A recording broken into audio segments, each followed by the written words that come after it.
માં જર્જરિત મકાન ધરાશાયી થયું। દૂધવાડા મહોલ્લામાં જર્જરિત મકાન ધરાશાયી થયું હોવાની ઘટના સામે આવી રહી છે। મકાન ધરાશાયી થતા વાહનોમાં ભારે નુકસાન પહોંચ્યું। ઘટનાને પગલે ફાયરની ટીમે કામગીરી હાથ ધરી।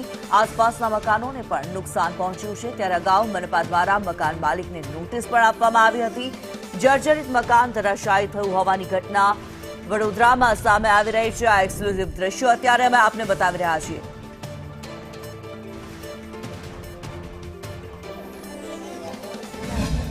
ન્યાય મંદિર દૂધવાડા મોહલ્લા પાસે જે મકાન છે, જર્જરિત ઇમારત છે, તે વહેલી સવારે ધરાશાયી થઈ ગયું છે। નોટિસ પણ અહીંયા આપવામાં હતી, પાલિકા દ્વારા નિર્ભય નોટિસ આપવામાં આવી હતી નિર્ભય ખાતા દ્વારા, પરંતુ આ મકાન ઉતારી ન પડાયું। આખરે જર્જરિત ઇમારત તૂટી પડી છે। સદનસીબે વહેલી સવારનો સમય હોવાથી અહીંયા અવરજવર ઓછી હતી, તેથી જાનહાનિ પણ ટળી છે। પરંતુ જે અહીંયા લોકોએ વાહનો મૂક્યા હતા, તે વાહનો હજુ પણ કાટમાળની નીચે દબાઈ ગયા છે। અને સૌથી જે મહત્વની અહીંયા વાત છે કે આ મકાન જે ધરાશાયી થતા, કારણ કે 3 માળનું મકાન હતું અને એ મકાન ધરાશાયી થઈને સીધું જ જે સામેનું જે મકાન છે તેની ઉપર પડતા જે સામેની જે મંજિલ છે, જે આખું મકાન છે, તેને પણ આગળના ભાગે નુકસાન થયું છે। સદસ્ય અહીંયા પણ આગળના ભાગે કોઈ ન હોવાથી તેમને પણ હાલ કોઈ ઈજા કે અન્ય કોઈ જાનહાનિ થઈ નથી। ત્યારે આજે મકાનના માલિક છે, તેમની સાથે વાત કરીશું। ये कितना साल पुराना तुम्हारा? ये 60-70 साल पुराना मकान होगा।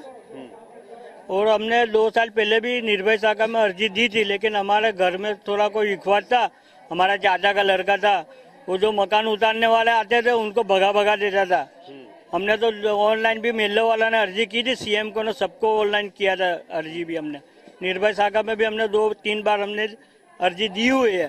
लेकिन वो क्या है, हमारा चाचा का लड़का है, वो थोड़ा दादागिरी करता था, उतारने वाले को उतारने नहीं देता था, गालियाँ दे के भगा देता था वो। इसलिए ये मकान ऐसा ही गिर गया। फिर ये कि ये सब नुकसान भी हुआ है सबके, ये गाड़ियाँ भी सब दबा गई है, ये साइकिल भी इतनी सारी दबा गई है।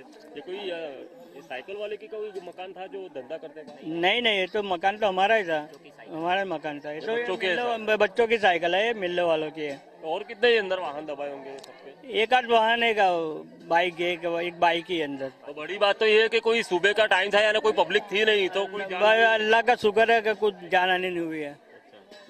आप डर तो है आप लोगों को कि ये सुबह का हुआ होगा, तो कितने डरे होंगे जब ये आवाज आया? तो नहीं, आवाज तो काफी दूर से आया था, मतलब इतना कोई बच्चा था नहीं यहाँ। अच्छा है, तो कुछ हुआ नहीं है, वही बड़ी बात है, वरना तो इतने सारे लोग इधर से जाते हैं। हाँ, ये ट्रैफिक तो रहता ही है दोपहर के टाइम पे, पर सुबह के टाइम था तो था नहीं इतना।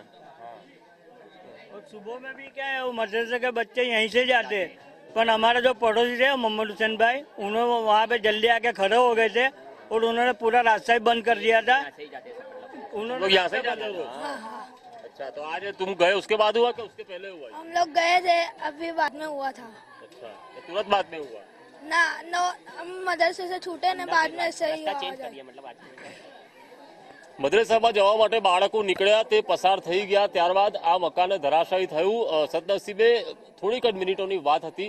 જો જે તે સમયે જ્યારે બાળકો નીકળ્યા ત્યારે આ મકાન ધરાશાયી તે સમયે થયું હોત તો અહીંયા આક્રંદ અને ચિચિયારીઓ જોવા મળતી, પરંતુ ભગવાનનું પાડ માનીએ કે આ ઇમારત ધરાશાયી થયું ત્યારે અહીંયા અવરજવર ઓછી હતી, તેના કારણે જાનહાનિ નથી, પરંતુ વાહનોને નુકસાન થયું છે અને સામે એક મકાન છે તેને પણ નુકસાન થયું છે।